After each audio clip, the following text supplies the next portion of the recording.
Leave, then. If you're so unhappy, just leave. Derek's words cut through the tense air, sharper than the shattered glass underfoot. His face, twisted in anger, barely resembled the man I married 20 years ago. I stood there, in the kitchen of our upscale suburban home, my heart pounding in my chest. This was not the first argument, nor the first time Derek had lashed out. But something about tonight felt different. Maybe it was the coldness in his eyes, or the way my own reflection seemed foreign in the broken mirror. Whatever it was, Derek's challenge didn't scare me. It sparked something within me. A realization that after years of enduring his abuse, I had nothing left to lose. "I will," I said, my voice steadier than I felt. My response surprised us both. Derek's face contorted further, not expecting defiance. He was used to my tears, my pleas for understanding, not this calm declaration of independence. "What did you say?" he hissed, stepping closer, the smell of alcohol on his breath. I said, "I will leave." My own words felt like a stranger's, bold and unrecognizable. Yet they empowered me. For the first time in years, I saw a flicker of uncertainty in Derek's eyes. It was fleeting, but it was there. "You'll come crawling back. You won't last a day without me," he sneered, his confidence returning as he towered over me. But something had shifted within me. The fear that once anchored me in place, making me endure the unendurable, had dissipated, replaced by a resolve as sharp as the broken glass I carefully stepped over as I moved towards the door. "No, Derek, I won't." With those final words, I walked out, leaving behind the shattered remains of our life together. The night air was cool, a stark contrast to the suffocating atmosphere I had just escaped. I didn't know where I was going, only that I couldn't stay there any longer. As I drove away, the weight of my decision began to sink in. I was alone, truly alone for the first time in 2 decades. The fear and uncertainty of what lay ahead threatened to overwhelm me, but I pushed it aside. Derek had unknowingly given me a gift in his cruelty, the push I needed to escape. The road stretched out before me, dark and uncertain, but I drove on. I had no plan, no destination in mind, just an overwhelming need to distance myself from the man who had made my life a living hell. The night was quiet, the only sound the steady hum of the car engine and the occasional whisper of the wind through the open window. As the miles stretched on, I realized this was more than just a physical departure. It was a journey towards reclaiming life. The road ahead was uncertain, fraught with challenges and fears I had yet to face. But for the first time in years, I felt a spark of hope, a belief that maybe, just maybe, I could start over. This was my moment of defiance, my first step towards freedom. The drive felt endless, each mile marker a small victory in my quiet rebellion against Derek's tyranny. As the sun began to rise, painting the sky with hues of orange and pink, I found myself pulling into the gravel driveway of my childhood home. The house, much like my life, had seen better days. Its once vibrant paint was chipped and faded, the garden overgrown with weeds. Yet it stood as a testament to a simpler time, a life before Derek. I hadn't planned on coming here, to this relic of my past, but instinct had guided me. As I stepped out of the car, the crisp morning air filled my lungs, a stark contrast to the stifling atmosphere I had left behind. I was startled by the sound of the front door creaking open. There, framed in the doorway, stood my father, Bill. His hair was more gray than I remembered, his face lined with the passage of time. We had been estranged since he left when I was just a child, the details of his departure a mystery. Now here he was, looking as surprised to see me as I was him. "Ava?" he said, his voice a mixture of confusion and disbelief. "What are you doing here?" I hesitated, unsure of how much to reveal, but as I looked into his eyes, something compelled me to be honest. "I left Derek," I said, the words feeling both liberating and terrifying. Bill's expression softened, a flicker of concern passing through his eyes. "Come in," he said, stepping aside to let me pass. The house was as I remembered, a time capsule of happier days. We sat at the kitchen table, the same one we shared meals at when I was a child. As I recounted the events that led to my departure, Bill listened quietly, his face a mask of restrained anger. When I finished, he stood abruptly, pacing the room. "That bastard," he muttered under his breath. "You shouldn't have had to endure that." I was taken aback by his reaction. Despite our estrangement, the concern in his voice was undeniable. "I don't know what to do now," I admitted, feeling lost and vulnerable. Bill stopped pacing and looked at me, his resolve clear. "You're going to stay here, for starters. We'll figure out the rest together." His words were simple, but they carried the weight of a promise, a lifeline in the sea of uncertainty I found myself in. Over the next few days, Derek's attempts to contact me grew more desperate. Each call, each message, was laced with venom, his words a mix of threats and pleas. I had expected his anger, but the depth of his malice shocked me. It was as if the man I married had been replaced by a monster, his true nature finally revealed. One evening, as Bill and I sat in the living room, my phone rang. It was Derek, his voice cold and menacing. "You think you can just leave? You think you can escape me?" he snarled. "You're nothing without me, Ava. You'll come crawling back. Just wait." I felt a surge of fear, but as I glanced at Bill, his expression was one of fierce determination. "No, Derek," I said, my voice stronger than I felt. "I'm not coming back. Not now, not ever." There was a pause, then a click as he hung up. I let out a breath I hadn't realized I was holding. Bill placed a reassuring hand on my shoulder. "You're not alone in this, Ava. We'll make him pay for what he's done." As I looked at my father, a man I barely knew, I felt an unexpected sense of solidarity. Derek had underestimated me, but more importantly, he had underestimated the bond of family. No matter how fractured, together, Bill and I would fight back. This was more than just an escape. It was the beginning of my revenge. The following weeks at my childhood home brought a sense of safety I hadn't felt in years. Despite the years of distance, living with Bill felt natural, as if no time had passed. Yet, beneath the calm surface, a storm of determination brewed within me. I was no longer just a victim fleeing from abuse. I was a woman on a mission for justice. One afternoon, as we sat at the kitchen table surrounded by old photo albums and memories, Bill broke the silence with a question that had been lingering unasked. "What exactly do you want to do about Derek?" he asked, his eyes searching mine for a hint of my intentions. I paused, weighing my words carefully. "I want to expose him," I replied, the resolve in my voice surprising even me. "I want everyone to see him for who he really is." Bill nodded, a grim smile forming on his lips. "I thought you might say that. I have some connections from my past. People who can help us make that happen." I looked at him, curiosity piqued. Bill had always been a mystery, his life before he left a closed book. "What kind of connections?" I asked, both wary and intrigued. He leaned back, the ghost of his old self flickering in his eyes. "Before I left, I wasn't exactly leading a clean life. I knew people who knew people. If we're careful, we can use that to our advantage." The thought of delving into Bill's murky past scared me, but the desire for revenge burned brighter. "Okay," I said, the decision firming in my heart. "Let's do it." Bill's plan was simple, yet risky. We would gather evidence of Derek's misdeeds, not just the abuse, but everything hidden beneath his polished facade. Financial embezzlement, infidelity, the works. With Bill's contacts, we could discreetly spread this information to Derek's colleagues, friends, and the media. The first step was to document everything. I began to recount every incident of abuse, every threatening message Derek sent after I left. Bill listened, his expression hardening with every word. "We'll need proof. Do you have any of the messages, emails, anything that can corroborate your story?" he asked.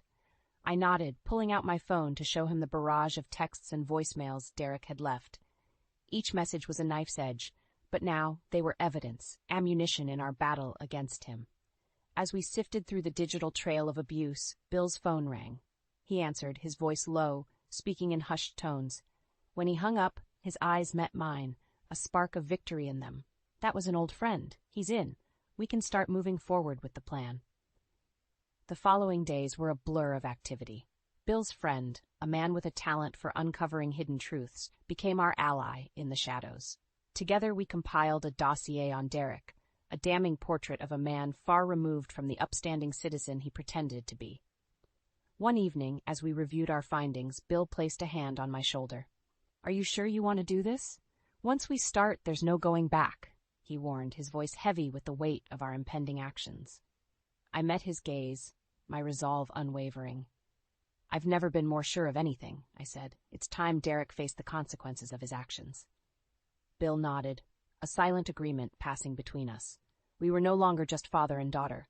We were allies in a quest for justice. Derek had underestimated the strength of the bond he had tried to destroy.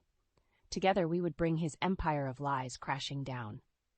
The plan to dismantle Derek's facade of respectability took shape over the following days. With each step we took, my anticipation grew, a mix of fear and exhilaration. Bill's friend, who I came to know as Marcus, proved to be an invaluable asset. His expertise in navigating the murky waters of information gathering and dissemination was unmatched. One evening, as we sat huddled around Bill's old, scarred kitchen table, Marcus laid out the strategy. We need to be smart about this. It's not just about dumping information out there, it's about timing, about ensuring the maximum impact, he explained, his eyes intense. Bill nodded in agreement. Derek's got a big presentation coming up with his firm, some deal that he's been working on for months. That's when we strike. The thought of targeting Derek at such a vulnerable moment sent a shiver down my spine. It was daring, almost reckless. But the more I thought about it, the more it made sense. It was the perfect opportunity to expose him in front of those who held his professional fate in their hands. How do we do it? I asked, my voice steady despite the storm of emotions raging inside me. Marcus leaned forward, a conspiratorial glint in his eye. We've compiled enough evidence to ruin him, but we need to present it in a way that's undeniable. I suggest we create a dossier, a comprehensive report of his financial embezzlement, the abuse, and his infidelities. We'll make sure it lands in the hands of every major player at his firm and the media right before his presentation. The audacity of the plan was breathtaking. It was not just about revenge. It was about reclaiming my voice, my power from a man who had taken so much from me. Bill's gaze met mine, seeking confirmation. "Are you in?" he asked, his voice a blend of concern and encouragement. I didn't hesitate. Yes, let's do it. The days leading up to Derek's presentation were a blur of activity. Marcus worked tirelessly, ensuring that every detail of the dossier was accurate and irrefutable. Bill and I focused on the logistics, planning how to distribute the information discreetly but effectively. As the day approached, the tension was palpable. We had one chance to get this right. The night before the presentation, we gathered one last time to review our plan. "Once this is out, there's no turning back," Marcus reminded us. "Derek will know it was you, Ava." I swallowed hard, the gravity of our actions weighing on me, but the years of fear and subjugation rose up within me, fueling my resolve. "I know, and I'm ready," I said, my voice stronger than I felt. The morning of the presentation dawned clear and bright, a stark contrast to the storm we were about to unleash. We executed our plan with precision, ensuring that the dossiers were delivered to their intended recipients just as Derek was about to take the stage. The fallout was immediate and explosive. News of Derek's misdeeds spread like wildfire. His presentation derailed before it could even begin. His colleagues and superiors, confronted with the undeniable evidence of his wrongdoings, distanced themselves, their expressions a mix of shock and disgust. From afar, we watched as Derek's carefully constructed world crumbled around him. The sight of his defeat was both satisfying and sobering. This was more than just revenge. It was a statement, a declaration that I was no longer the woman he had once controlled. As the reality of what we had done settled in, Bill turned to me, his expression one of pride and solidarity. "You did it, Ava. You're free." In that moment, I realized that this was just the beginning. I had taken back my life, but the journey ahead was mine to shape. The battle with Derek might have been won, but the war for my independence was just starting. In the aftermath of Derek's public downfall, the air was thick with anticipation. The exposure of his crimes had sent shockwaves through his firm and our community, tarnishing the reputation he had spent years crafting. Yet as significant as this victory was, Bill, Marcus, and I knew our mission was far from over. Derek was wounded, but not defeated. The real battle was just beginning. We reconvened at Bill's house, our makeshift war room, to plan our next moves. The success of the dossier had bolstered our spirits, but there was a palpable tension in the air. Derek was unpredictable, and we had just backed him into a corner. "His career's in ruins, but that won't be enough for him. He'll be looking for revenge," Bill said, his voice low and steady. "We need to be prepared." Marcus nodded, tapping away at his laptop. "I've been monitoring his communications. He's desperate, reaching out to anyone who might still be on his side." but there's not many left." It was a strange feeling, watching from the shadows as Derek scrambled to salvage what was left of his life. For so long I had been under his thumb, powerless and afraid. Now the tables had turned. "What's our next step?" I asked, ready to press our advantage. "We keep the pressure on," Marcus replied. "We've got evidence of financial embezzlement that we haven't released yet. It's time to make that public." I felt a twinge of apprehension at the thought of further exposing Derek. Despite everything, a part of me still feared the man I had once loved. But I pushed those feelings aside, focusing on the goal at hand. "Do it," I said, my voice firm. The release of the financial records was a calculated strike, timed to cause maximum disruption to Derek's already fragile defense. As expected, it reignited the media frenzy, further isolating Derek from any potential allies. In the days that followed, Derek's attempts to retaliate were frantic and haphazard. Threatening messages and calls became a daily occurrence, each one more desperate than the last. But they no longer had the same effect on me. I was no longer the woman he could intimidate and control. One evening, as we reviewed the latest barrage of threats, Bill looked at me, concern etched into his features. "You're holding up okay?" he asked, his paternal instincts surfacing despite the years of estrangement. I met his gaze, grateful for his support. "I am. It's not easy, but I'm not about to let him scare me into submission. Not anymore." Bill nodded, a proud smile breaking through his usual stoicism. "That's my girl." The final phase of our plan was the most ambitious yet. With Derek's financial indiscretions now public, we turned our attention to his personal life. The infidelity, the lies, the manipulation, all of it was laid bare. We made sure that the evidence was irrefutable, leaving Derek no room to maneuver or deny. As we unleashed this final salvo, I couldn't help but reflect on the journey I had undertaken. From a frightened victim to a woman on a mission for justice, I had transformed. The process had not been easy, and the toll it had taken on me was significant. Yet, as I watched Derek's empire of lies collapse, I knew it was worth it. The gathering storm had broken, and as the dust began to settle, I realized that this was more than just revenge. It was a declaration of my independence, a reclaiming of my life from the shadows of abuse and manipulation. Derek had sought to break me, but in the end he had only forged me into something stronger. As Bill, Marcus, and I sat back, watching the final pieces of Derek's life fall apart, I knew that no matter what the future held, I was ready to face it. I was no longer Ava Reed, the victim. I was Ava Reed, survivor and architect of my own destiny. The culmination of our efforts was set to unfold at a crucial business event where Derek, despite his tarnished reputation, was attempting a desperate comeback. It was to be his final stand, a bid to salvage what little respect he might have left. Bill, Marcus, and I knew this was our moment, the climax of our carefully laid plans. As the event approached, the air was thick with anticipation. We had one last move to make, one that would ensure Derek's complete and utter downfall. The evidence of his embezzlement, coupled with the personal scandals we had exposed, had already weakened him. Now it was time to deliver the final blow. The venue was an upscale hotel, its grand hall filled with Derek's colleagues, competitors, and the media. I arrived with Bill and Marcus, my heart pounding in my chest. I was not the same woman who had fled in the dead of night. I was here to confront my abuser, to stand in the light and speak my truth. As Derek took the stage, confidently beginning his presentation, I could see the arrogance in his stance, the belief that he could still control the narrative. He was unaware of the storm that was about to hit. Bill gave me a nod, and I stood up, my voice steady as I called out, interrupting Derek's speech. "How can you stand there and pretend to be a man of integrity?" The room fell silent, all eyes turning to me.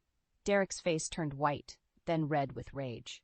"Ava, sit down. This is not the place for personal grievances," he said, trying to regain control.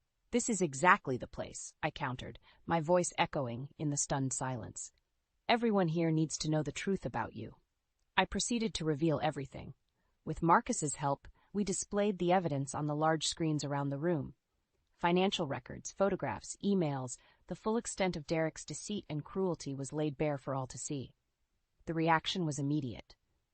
Murmurs of shock and disgust rippled through the crowd.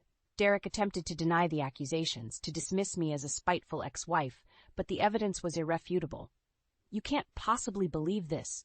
This slander. Derek spluttered, his facade crumbling. Why? Because the truth hurts? I shot back, my confidence growing with each word. You've lied, cheated, and abused your way through life, Derek. It's over. Derek's eyes searched the room for any sign of support, but he found none. His colleagues, many of whom had been friends, averted their gazes, unwilling to associate with a man so thoroughly exposed as a fraud and a bully. As he realized the magnitude of his defeat, Derek's anger turned to desperation. He made a move to leave the stage, but the media swarmed him, cameras flashing, reporters shouting questions. His career, his reputation, his very identity were disintegrating before our eyes. Bill and Marcus stood by my side, a united front against the man who had caused so much pain. As we watched Derek being swallowed by the chaos he had created, I felt a profound sense of closure. The confrontation was not just about revenge, it was about justice. It was about reclaiming my life from the shadows of fear and oppression. Derek had sought to destroy me, but in standing up to him, in speaking my truth, I had found a strength I never knew I had. As we left the venue, the weight of the past years seemed to lift. I had faced my abuser not as a victim, but as a survivor. The road ahead would not be easy, but I knew that with Bill and Marcus by my side, I was ready to face whatever came next. The battle was won, but the war for my independence had just begun. The aftermath of Derek's public exposure was swift and merciless. The media frenzy that followed the event at the hotel was unlike anything I had ever seen. Derek's name was everywhere, synonymous with deceit, embezzlement, and abuse. His firm quickly distanced themselves, issuing a statement condemning his actions and confirming his immediate termination. In the days that followed, Derek became a pariah. His attempts to reach out, to explain or justify his actions, were met with cold shoulders and closed doors. His world, once so grand and imposing, had shrunk to the confines of his lavish, now very lonely home. One morning, as Bill, Marcus, and I sat at the kitchen table, planning our next steps, my phone rang. It was Derek. I hesitated, glancing at Bill and Marcus. With a nod of encouragement from them, I answered. "Ava, please." Derek's voice was barely a whisper, a far cry from the confident, commanding tone I was used to. "I've lost everything. Isn't that enough for you?" I felt a pang of something akin to pity, quickly overshadowed by the memories of his cruelty. "You brought this on yourself, Derek. You thought you could hurt me, control me, and face no consequences. You were wrong." There was a pause, and then Derek let out a heavy sigh. "What do you want from me, Ava?" "Justice," I replied without hesitation.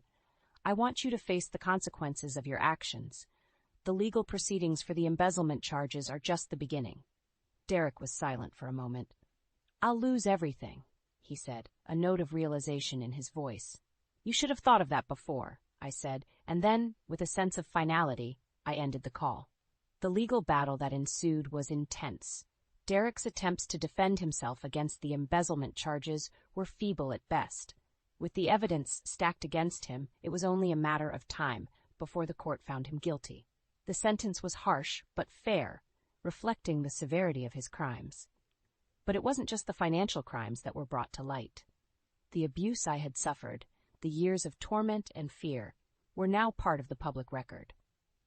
Derek was ordered to pay a significant settlement, a small compensation for the pain he had caused. As I stood outside the courthouse, the settlement check in hand, I felt a mix of emotions. The money was a tangible acknowledgement of the suffering I had endured, but it could never erase the memories, the scars that remained. Bill and Marcus joined me, their presence a comforting reminder of the support I had found in them. "What will you do now?" Marcus asked, his voice gentle. I looked at the check in my hand, then back at them. "I'm going to rebuild," I said, my voice steady. "Not just my life, but my home. It's time to turn the page, to start a new chapter." Bill smiled, a look of pride in his eyes. "We'll be there with you, every step of the way." As we walked away from the courthouse, I realized that this was not the end of my journey, but the beginning. Derek's downfall had freed me from the chains of fear and oppression, but it was the support and love of Bill and Marcus that had truly saved me. The road ahead would be filled with challenges, but for the first time in years, I felt hopeful about the future. I had faced my darkest fears, confronted my abuser, and emerged victorious. The scars of the past would always be a part of me, but they no longer defined me. I was Ava Reed, survivor, and my story was far from over. The renovation of the childhood home where I sought refuge became a symbol of my healing journey. Each stroke of paint, each nail hammered in, was a testament to my resilience, my transformation from a victim into a survivor. Bill and Marcus were by my side, lending their strength and support to rebuild not just a house, but a home filled with hope and new beginnings. One crisp morning, as we stood looking at the nearly finished home, Bill wrapped an arm around my shoulders. "You've done something incredible, Ava. Not just with this house, but with your life. You should be proud." I smiled, a sense of peace settling over me. "I am, Bill. For the first time in a long time, I am." Marcus joined us, his hands covered in paint. "It's more than just a house. It's a fortress, a symbol of everything you've overcome." The house, with its bright new colors and repaired structures, stood stark against the memories of the darkness I had endured. It was a beacon of light, of strength, and of the possibility of new beginnings. As we stepped inside, the warmth and light-filled spaces spoke of the future, of the life that was waiting for me beyond the shadows of the past. The kitchen, where we had shared so many plans and dreams, the living room, where laughter had replaced tears, and the bedroom, a sanctuary of peace and solitude, all echoed the transformation within me. In the days that followed, Derek's downfall continued to unfold. The news of his sentencing and the legal ramifications of his actions served as a stark reminder of the consequences of his choices. Though I no longer sought vengeance, there was a sense of justice in knowing that he would face the repercussions of his actions. But my story was no longer about Derek. It was about me, about the journey I had undertaken to reclaim my life, my identity, and my freedom. One evening, as the sun set, painting the sky in shades of orange and purple, Bill, Marcus, and I sat on the front porch, the cool breeze carrying the promise of new beginnings. "You know, Ava, this is just the start," Marcus said, his voice reflective.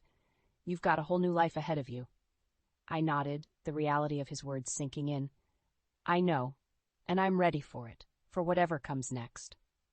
Bill took my hand, squeezing it gently. "We'll be here for you, every step of the way. You're not alone anymore." The knowledge of their support filled me with gratitude and a sense of belonging. I had found a family, not by blood, but by choice, by the shared experiences and the battles we had fought together. As the stars began to twinkle in the evening sky, I realized that this was more than a new dawn for me. It was a testament to the strength of the human spirit, to the power of love and support, to overcome even the darkest of times. Derek, once a looming shadow over my life, had become a distant memory, a reminder of the battles I had fought and won. The scars he had left were part of my story, but they no longer defined me. I was Ava Reed, a woman who had faced her darkest fears and emerged victorious. My journey was a testament to the fact that it was possible to break free from the chains of abuse, to rebuild, and to find happiness and peace on the other side of pain. As I looked ahead to the future, I knew that whatever challenges lay ahead, I would face them with the same courage and determination that had brought me this far. I was ready for the new dawn, for the new life that awaited me, filled with hope, love, and endless possibilities.